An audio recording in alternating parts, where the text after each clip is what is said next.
Now that we've thought about what motivates a character to act in the world, let's flip things around and think about things that can stand in their way. These can be referred to as obstacles. Obstacles can be anything: a person, a great distance, or something internal like fear. Whatever it is, an obstacle is something which stands in the way of a character and prevents them from getting what they want or need. Let's hear again from our story artists how they think about this. So the core of storytelling is not only what's your character want and need, but then what is standing in their way? What's the conflict? We have this expression that we create these characters, we put them in a tree, and we throw rocks at them. We make their life a little harder.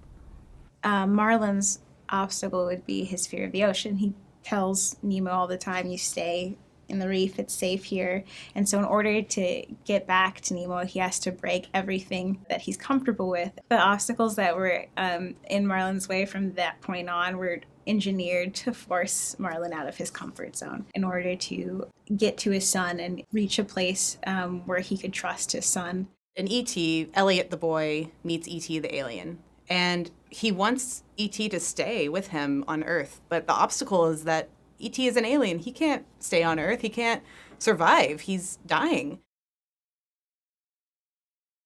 I think about what's the best way to make this character realize what they need to accomplish. Here at Pixar, when we're creating these stories and making these films, we go through iteration after iteration of what this journey could be for this character.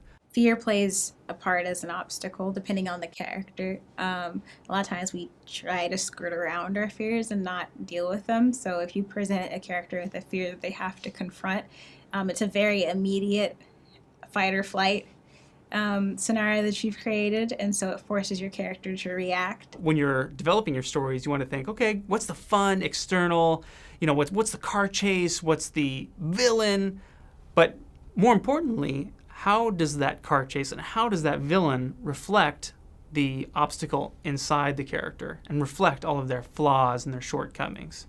So those kinds of obstacles you put in front of your characters because it makes them think about their wants and needs. One of my favorite examples is from Cars. McQueen's primary want is to get to California and win the big race. But when confronted by the obstacle of being stuck in Radiator Springs having to fix a road, what he needs is to slow down, enjoy the journey, and make friends.